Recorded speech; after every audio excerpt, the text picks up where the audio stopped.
Hi friends, నేను మీ ప్రియాంక. ఈరోజు మేమైతే ఆలు మసాలా కర్రీ అనేది చేసుకుంటున్నాము.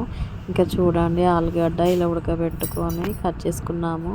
అలాగే 2 పెద్ద సైజు ఉల్లిగడ్డలు, 2 పెద్ద సైజు టమాటా, కొత్తిమీర, పచ్చిమిర్చి ఇలా కట్ చేసుకున్నాము. ఇందులో ఏంటంటే గ్రేవీ కోసం మసాలా ప్రిపేర్ చేస్తున్నాము.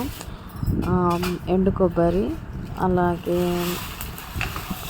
ఒక 3 స్పూన్స్ నువ్వులు, ఇంకా ఏంటంటే కాజు, అలాగే ధనియాలు ఇలా వేయించుకోవాలి.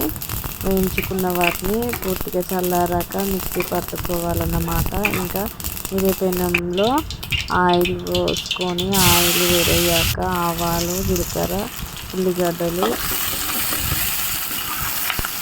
పచ్చిమిర్చి వేసుకొని ఫ్రై చేసుకోవాలి. ఫ్రై అయ్యాక ఇందులో అల్లం పేస్ట్ కూడా వేసుకోవాలి. అల్లం పేస్ట్ వేసుకున్నాక అలాగే పసుపు, మళ్ళీ ఆలుగడ్డలు కూడా ఇందులో వేసుకోవాలి. ఉడకబెట్టిన ఆలు కూడా ఇందులో వేసుకొని కలుపుకోవాలి. అలాగే మా ఛానల్కి ప్లీజ్ లైక్ చేయండి, షేర్ చేయండి, కామెంట్ చేయండి. తప్పకుండా మా ఛానల్కి సపోర్ట్ చేయండి, సబ్స్క్రైబ్ కూడా చేసుకోండి. ఇంకా ఇది ఏంటంటే చపాతీలోకి కానీ, పూరీలోకి కానీ, ఇంకా వేడి వేడి అన్నంలోకి కానీ చాలా అంటే చాలా బాగుంటుంది. చాలా టేస్టీగా కూడా ఉంటుంది ఆలు మసాలా కర్రీ అనేది. ఇందులో ఉప్పు కూడా వేసుకోవాలి, రుచికి తగినట్టుగా ఉప్పు వేసుకోవాలి. అలాగే మాకైతే మీరు ఖచ్చితంగా ఇలా ట్రై చేసి కామెంట్లో తెలియజేయండి మీకు ఎలా కుదిరింది అనేది. మేమైతే ఇప్పుడు ఇందులో ఇంకా టమాటా కూడా వేసుకోవాలి.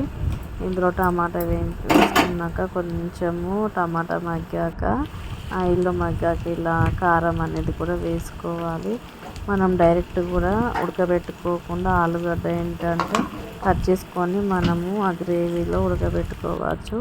కాకపోతే తక్కువ టైం ఉంది అనేసి, మాకైతే కర్రీ అనేది తొందరగా కావాలనేసి ఇలా ఉడకబెట్టుకొని చేసుకుంటున్నాము. ఇందులో ఇందాక వేయించి పెట్టుకున్న మసాలాలు పట్టుకున్నాం కదా, ఇందులో వేసేసామన్నమాట. ఏంటంటే మనకు గ్రేవీ కోసం కొంచెం వాటర్ కూడా ఇందులో యాడ్ చేసుకోవాలి. వాటర్ కూడా యాడ్ చేసుకున్నాక ఒక 10 మినిట్స్ తర్వాత లాస్ట్కి కొత్తిమీర వేసుకోవాలి. వేసుకున్న తర్వాత ఇంకా కర్రీ అనేది మనకి ప్రిపేర్ అవుతుంది ఒక 5 మినిట్స్లో. ప్లీజ్ మా ఛానల్కి సపోర్ట్ చేయండి, లైక్ చేయండి, షేర్ చేయండి. మీకు ఎలా కుదిరిందో మాకైతే కామెంట్లో తెలియజేయండి. మాకు టైం ఎక్కువ లేదు అనేసి మేము తొందరగా ఇలా అయితే కర్రీ అనేది అవుతుందని ఉడకబెట్టుకున్నాము. మీరు కూడా ఇలా ట్రై చేయండి.